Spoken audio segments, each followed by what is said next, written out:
Kemper Profiler Tones and Talks.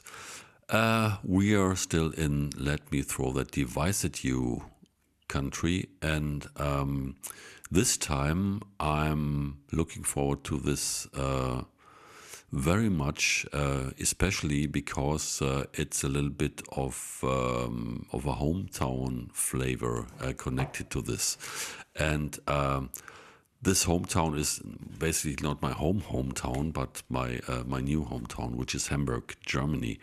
And Thomas spent some time with a device that was conceived and started here from that brand. And hi, Thomas. By the way, I hope you're well. I'm fine. Yeah, cool. And the company is now even also a little bit legendary because it's NOBELS. And NOBELS comes out of basically a guitar store, a famous guitar store, which actually does still exist and is just around the corner here. It's number one guitars, and they are very known for, well, it was one of the biggest and most sought after guitar stores in Hamburg since the 70s, I think, because they were the first ones to bring US guitars to Germany and make a big difference for all the musicians here. And then out of their repair department, there was born this brand NOBELS, and they had some very unique products coming out. There was one thing that was when Tom Scholz came with the Rockman, the NOBELS guys had a small thing when there was the pocket Rockman. They had this pocket, whatever it was called. It was like a little Rockman. It was like the size of, a pack of cigarettes or so. And it just had a guitar input, a stereo output, and two little mini controls. And it was just 99 bucks. Deutschmarks at that time. And then they had this bigger one, this rack unit NOBELS amp simulator thingy with chorus and a delay effects there. And then, now even more famous, came the NOBELS ODR-1, which Thomas will tell us more about. And then they had also that number one, how would you call it, the jangly rubber band guitar strap, yeah. Which I always thought was pretty ridiculous because I tried it, and the guitar was always doing like this when you were doing some, well, at least a little bit of movement on stage. It became pretty unreliable, but they changed the material and the grade of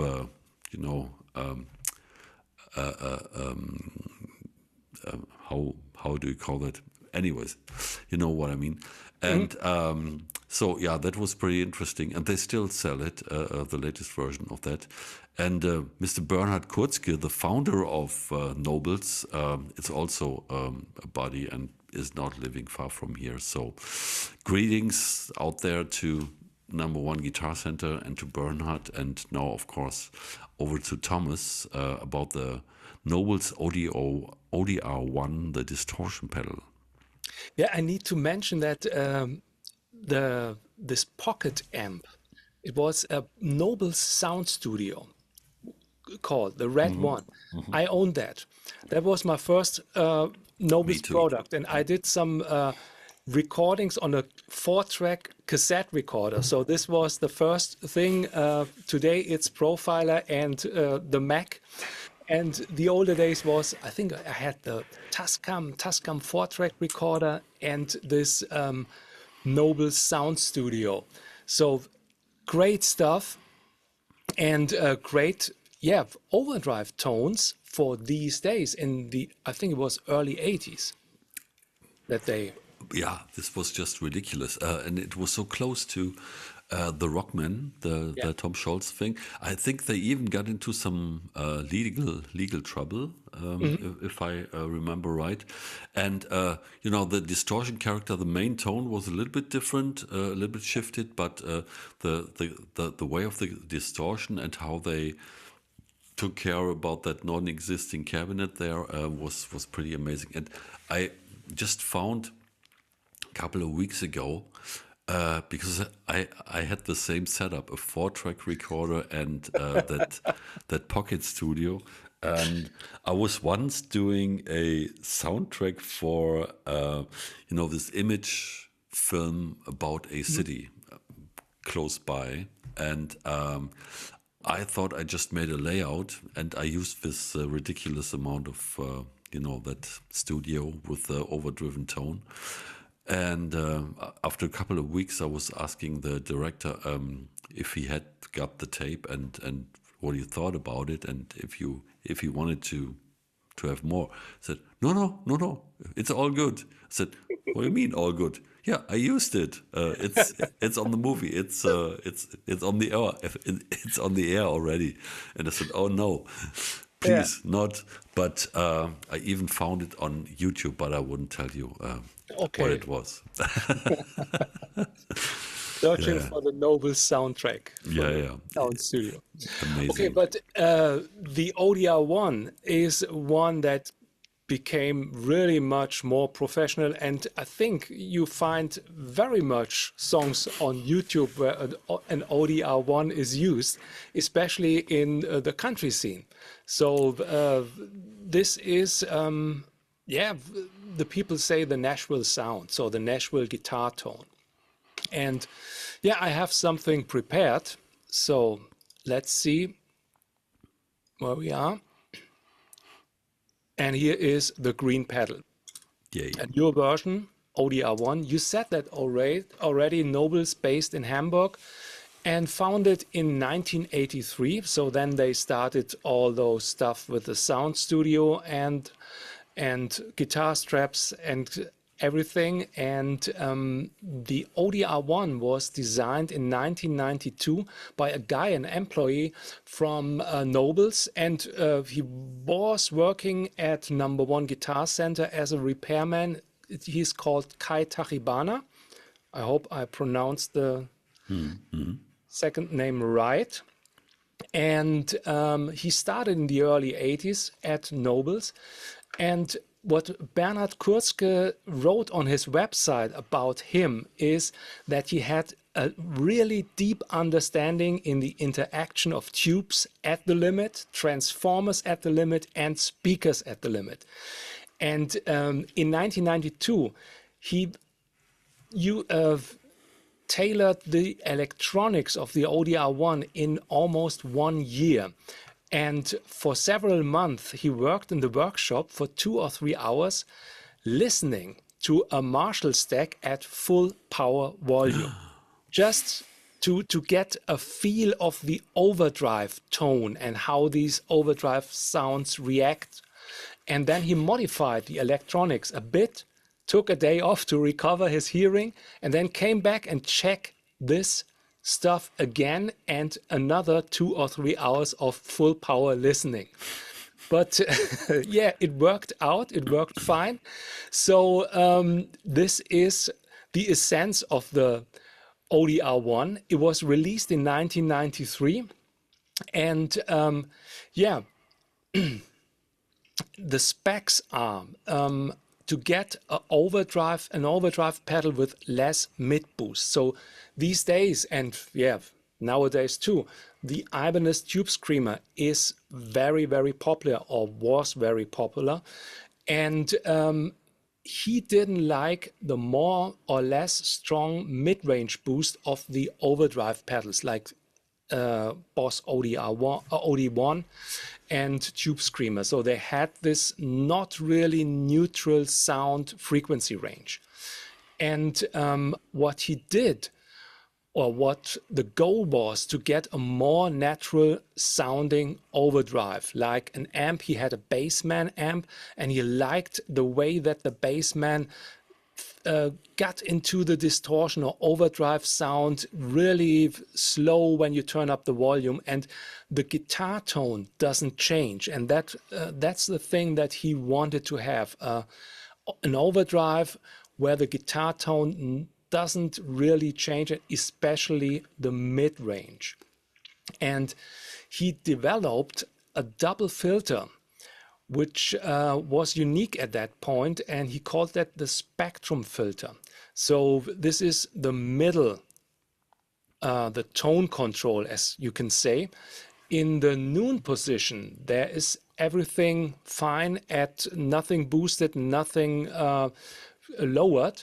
So when you turn that spectrum knob clockwise, and this increases the low mids at 300 hertz and also the upper frequencies coming from 3K at the same time. And if you turn the port down, you reduce the lower mids down to 300 hertz and the upper frequencies. But the higher mid range is always the same and doesn't change. And this is the spectrum control for treble and lower mid range. Then it had a remote control. So for those guys who use that in the racks, it was the 80s. And the new versions, they have a bass cut switch. So I had one, an older one, which I didn't like with humbucker guitars because it gets muddy in the lower frequencies. And this is really nice to have this bass cut again here in this pedal. Some people modified that in the US to get this bass cut down. And for single coil guitars, it's great, but with humbucker guitars, you get this muddy tone, and this bass cut tames these low frequencies at a frequency at 80 hertz. And this is inside the box. And yeah, here are the different versions. So the first prototype, a second one, and this is the first serial product in the green housing. Then they had a gray housing and came back, I don't know when, to the green housing. And these are the available products. The ODR-1 in the green housing with the bass cut. I think they call it ODR-1 BC. And then there's a 30th anniversary ODR-1 in a gold housing. And as you can see here, up over the above the three controls, there's a little control controlling the bass frequency range. So you can use that as a control, not only a switch. And they have released the ODR Mini, a mini one. I don't really know if there's the bass cut integrated in that. And users, yeah, the studio guys, Tim Pierce, Tom Bukovac, John Shanks, producer of Bon Jovi and guitar player of Bon Jovi, Michael Wagener, producer, Extreme Accept, Robbie McIntosh, guitar player for John Mayer, The Pretenders, and Paul McCartney, Carl Verheyen, Supertramp, Jerry Donahue, the great Helicasters player, and also Fairport Convention, I think. So these are just some famous ones. I think everybody who wants to get a studio job in Nashville needs to have an ODR-1 on his pedal board. Telecaster, ODR-1, these must-haves, I think, in Nashville. Okay, yeah, so that's true, but also, and that's pretty cool because I had the honor to get to know Mr. Tim Pierce a couple of years ago, and after the NAMM show once, I went to Tim's place and did a profiler video with him where he shows how he's using it basically as an amp, and the distortion pedal he uses in conjunction with his profiled amp, because at that time he brought just his pedal board and used the profiler to not schlep the amp around. It's the ODR-1. He's a big fan of that thing indeed, and there are some videos about that. So a little bit trivia here. Yeah, it's so this pedal is a really tone shaping pedal. Even if it's just a neutral overdrive, but it adds some different, I think, spiciness to the tone and changes it to something really great. So it will be a hard challenge to get this tone with the profiler. So I will try. What we have here is, I have here is the ODR-1 limited edition. I was one of the lucky guys who hit the buy button when they released it. I think there are only 1,000 or something. It's just a special edition, but I think it's the same, nearly the same as the normal bass cut version. They have some I don't know, original, yeah, circuit stuff integrated, but yeah, magic mojo. It works. It works great. So amp sound is nearly clean. Marshall.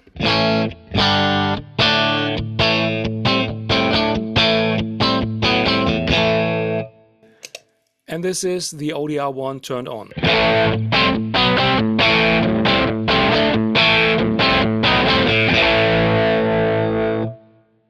As you can hear, it's really very unique in the frequency range.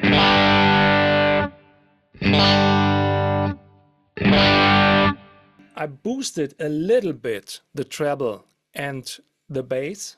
So spectrum was at 1 o'clock. So just to show you the work of this spectrum control.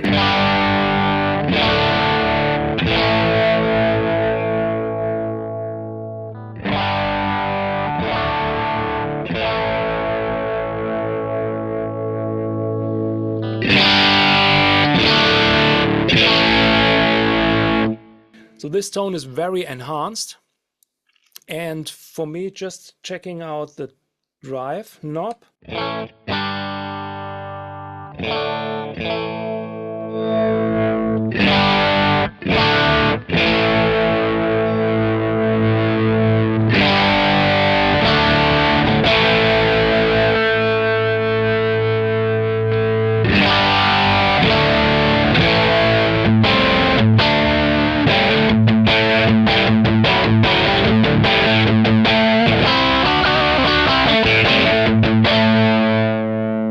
And if you turn down the volume on your guitar,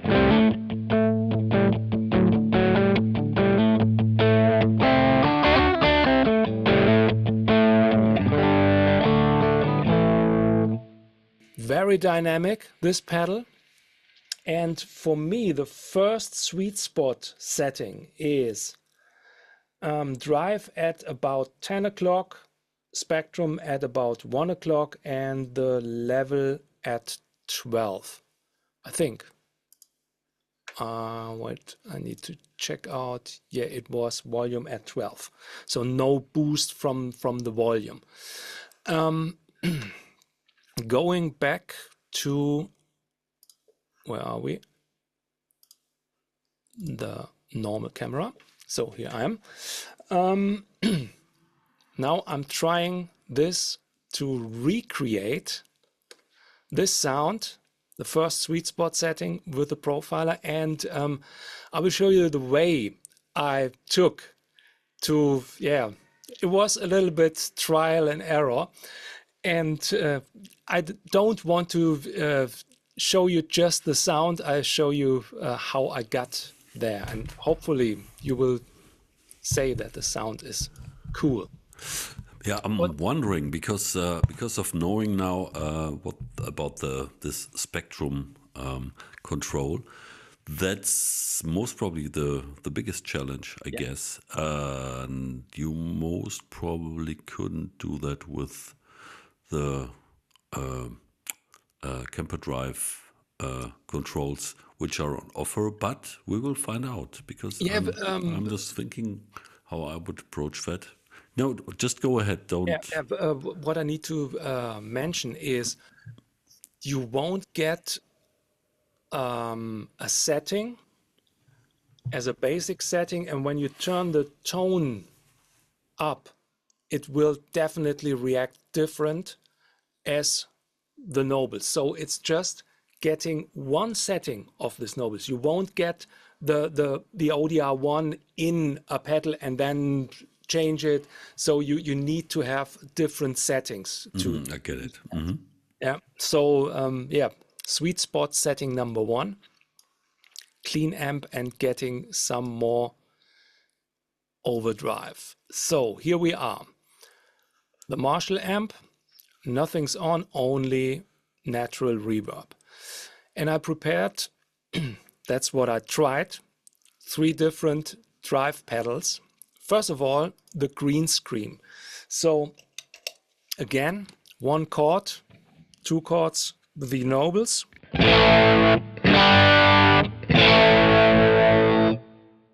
Then the green screen.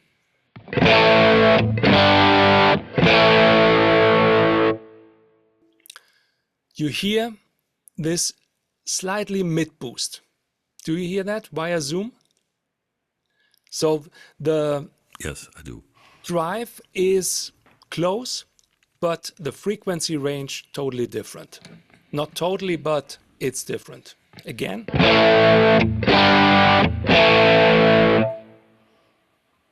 Tube Screamer, original.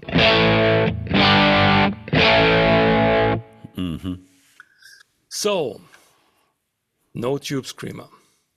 Our friend that we've Just discovered the mouse. just discovered, the mouse. So, again, Nobles. And the mouse.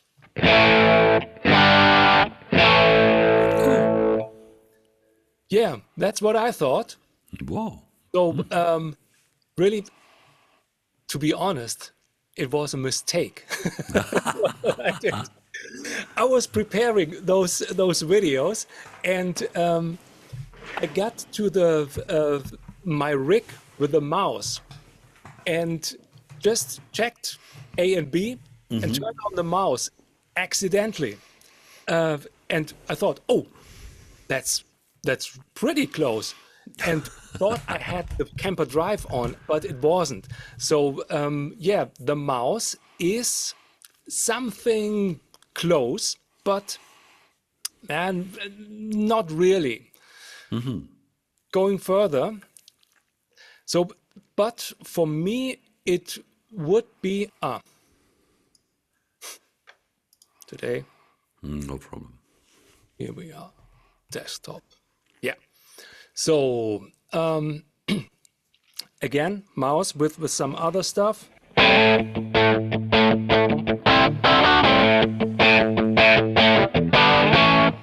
And then with the Nobles.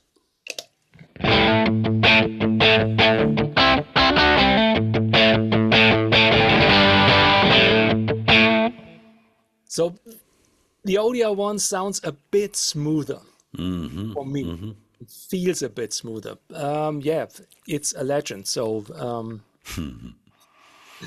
and there's a reason why this is a legend.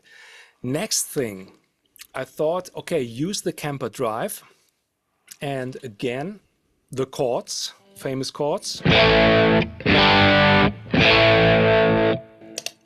Kemper drive.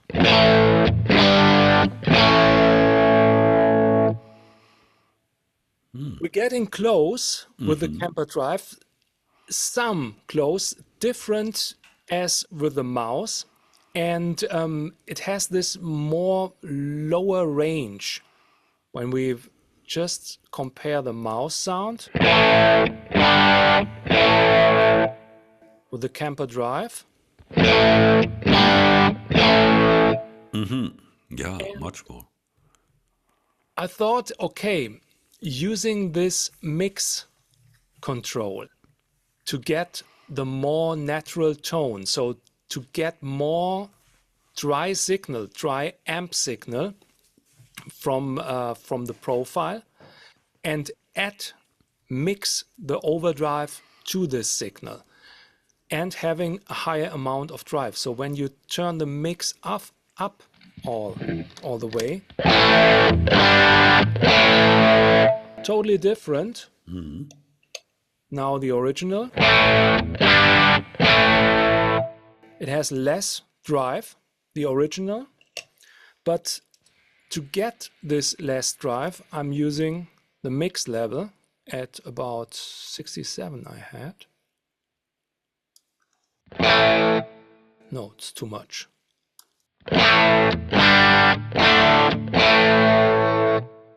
Again, Nobels. So here we are getting closer. And yeah, it's really fine-tuning stuff, and it's totally different. It reacts different on special pickups. So when you turn the neck pickup, turn on the neck pickup, original.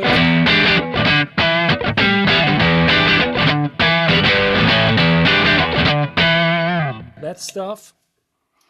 And with the Kemper drive.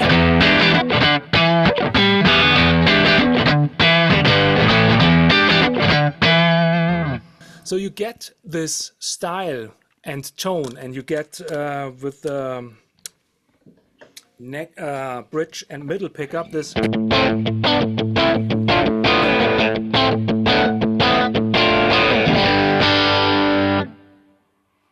Original now, the Nobels.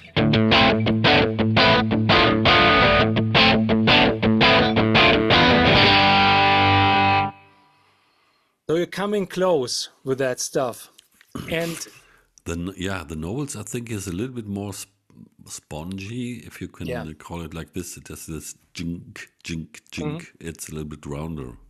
Yeah. Yeah, it's so the let's say the peaks are a little bit sharper, and on the Nobels it's a little bit this rounder, warmer tone, warmer feeling.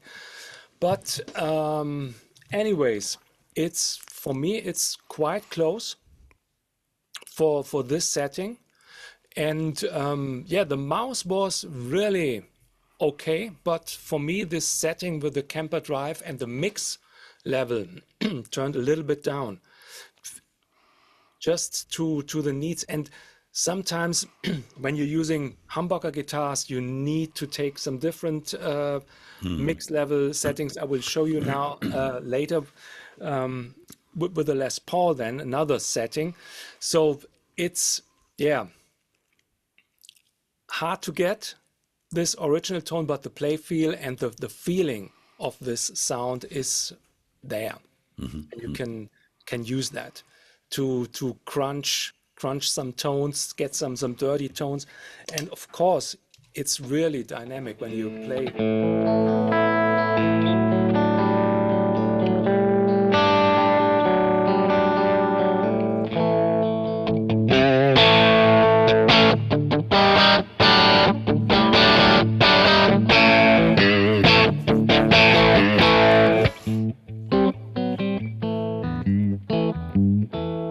So works fine with all the dynamics on the guitar. Yeah, indeed. Okay, first one. Second one. Nailed it. Pardon? Nailed it. The second one is, I need to change the guitar. Oh, it should be mute signal. Turn mute signal on when you're using the tuner. The Les Paul. And then getting this, I have 2 o'clock,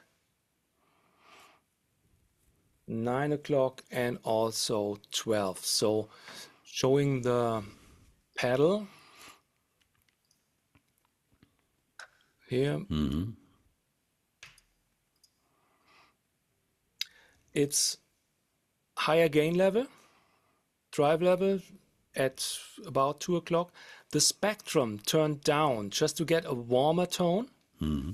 And volume at noon. You can use that also as a boost if you like to, but for me that works with the noon setting. And going back, Now to the rig manager. Here we are. And then we have the amp already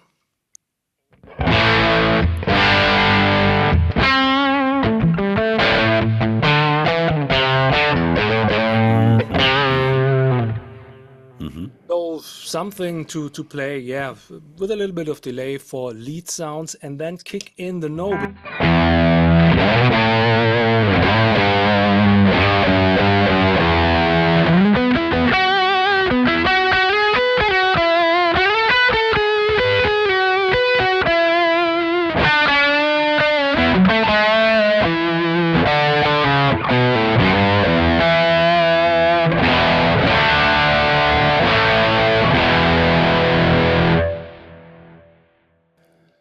Sounds great, really warm tone with the bridge pickup on the Les Paul. So now, taking the Kemper drive.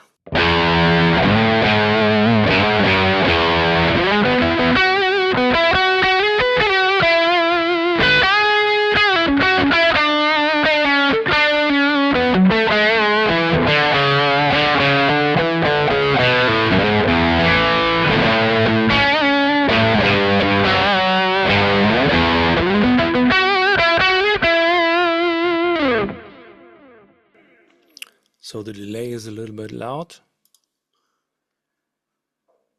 Turning the mix level down. Okay, so fine tuning, lower frequencies. So original sound with a pedal.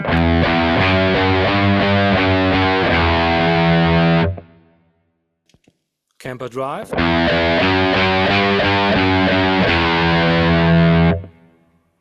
What do you think?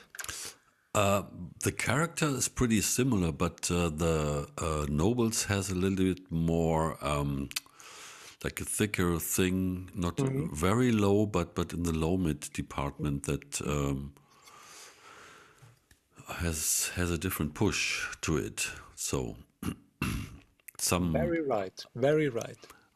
I don't know. I would say maybe 400K or something. Just 400 hertz. Hertz, sure. Just from the top of my head, ish. Yeah, 400. 400 is 400. Euros, dollars, K. We take everything. Okay, so that was exactly the same opinion from me. And I just took a studio EQ to check out this setting, and I had it at 155. Maybe we should check out then the higher frequency. So here it is.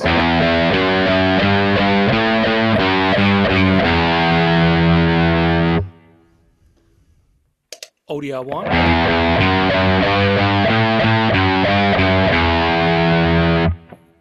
Well, I hear a difference. Okay.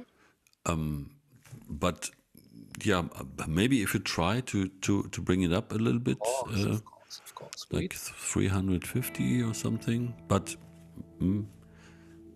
you have spent much more time with that. So, much more time is sometimes not that good if you confuse yourself. Sometimes fresh ears are very great to have, and a second pair of fresh ears. So now we have taking the original.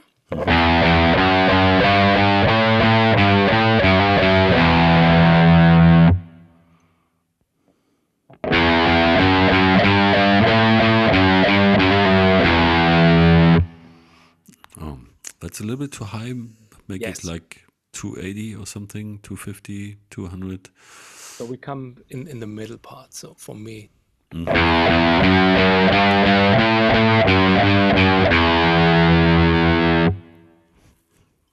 Nobles.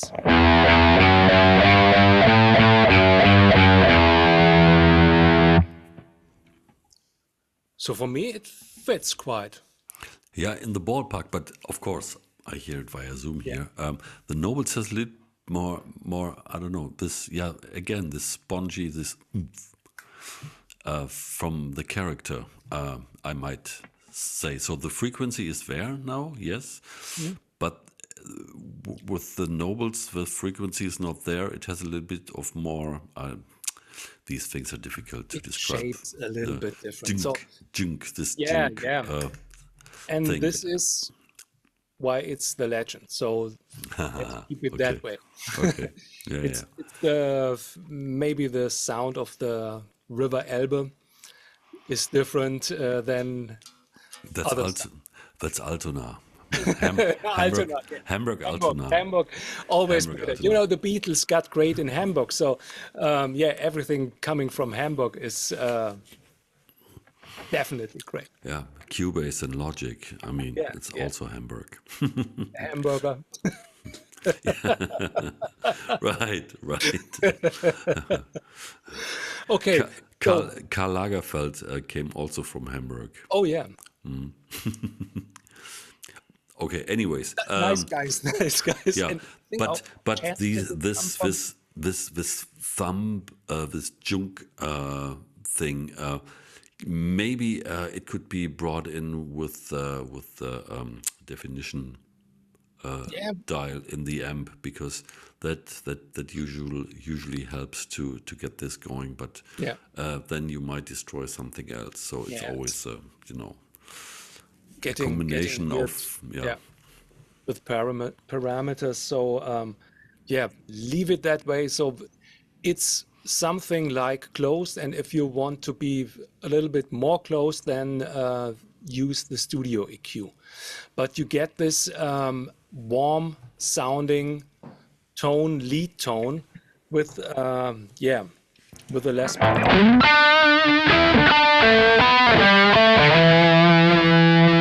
Even with the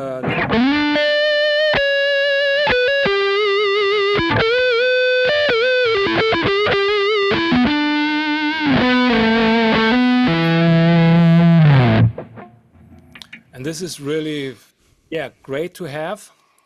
And okay, it reacts a little bit different, but yeah, coming close, coming closer. It's not, I think it's not that close, but yeah, Christoph didn't model the ODR-1. So to get this really close type style, you need to model that one exactly. And you need to have this spectrum frequency range stuff in it. And this is really, yeah, I think pretty cool parameter to use for putting that one in front of an amp. And yeah. of course, in front of those profiles. Yeah. Because that was also amazing how that translated to, you know, to the rigs in the profiler pretty well. Because, yeah, the secret sauce is indeed that spectrum control. And that's always the thing. I mean, you know, the stories about the wahs, which have been heavily taped because there was a piece of wood in between, because that was the frequency that that kicked the right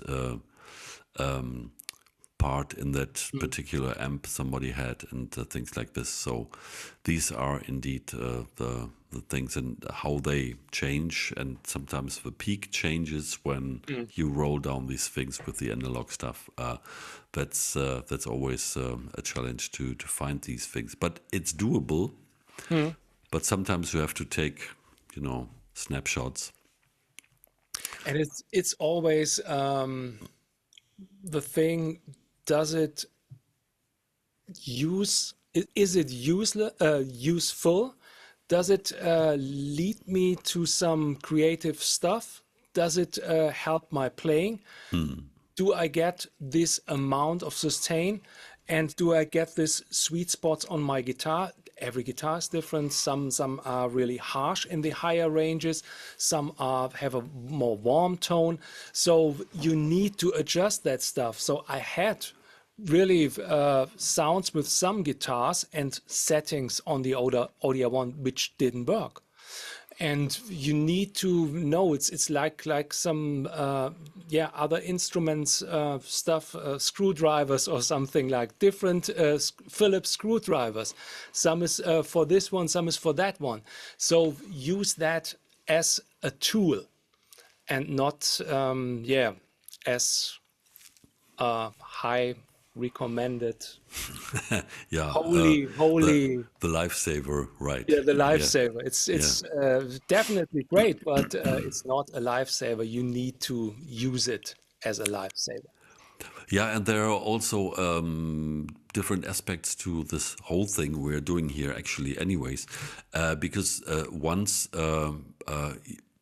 you're coming from a place where you happen to own one of these devices and you are used to getting your tones with the help of a certain amount of or combination of devices. And now here's the aspect of okay, how can you rebuild this character-wise with a profiler, and then for all the other ones who didn't have that combination of devices, find or learn about what kind of aspects you can change about the tone and the distortion tone and how it behaves with the amp and stuff like that to come up with better solutions for their own stuff, and then of course from there take it further. So it's all just an offering and a training on what really makes a difference for a guitar tone, with what amp, with what kind of preamp setting and gain on the amp, plus all the distortion pedals, because all these shaped and designed and defined how the music which we listened to for the last 40, 50 years was shaped and designed, and what we can take out of this and use it for our own stuff for now and for the future with the current devices. Yeah. And so especially that situation that you were recording your album or your songs. You went into a studio and they had really great equipment, an ODR-1, of course, and you played your solo, your guitar parts with the ODR-1. Then come back, okay, now concerts, tour. You get some support act spots, but they don't pay you much money. And I just talked to a guy who does some support acts, and he said to me, hey, we need to reduce our whole equipment. No big pedal boards, just small boards, maybe the Kemper player. So now you need, so for this cases, small equipment, flyable, and just board luggage. And then you need to know how to recreate these sounds, and maybe to, it's maybe not the original, not the 100% original tone, but how to get to this tone, close enough to this tone. yeah. This is the thing to do here. And you said it. That's so important. Even not for support acts, even for the bigger ones. The flexibility and being able to move quickly is a big requirement for artists these days. To if things come up, to get onto a plane and play in a show tomorrow without the ability to ship, the usual amount of gear. Yeah, cool. Thank you for adding again some how would you call it, another option of getting the essential, the classic and the and your own tones together. And we'll be further investigating how you can do that, and maybe get also a little bit more into the performance aspect of that, because all these things have to be switched. We have been talking about switching and switching concepts for a while ago again, but maybe we revisit it under a different approach. But we'll see. For now, at least, I say thank you again, big time, for getting into these details so thoroughly and letting us know. And see you next time when we come up with another device and another tone tips for the profiler. Okay, Thomas, thank you, and bye-bye. Bye.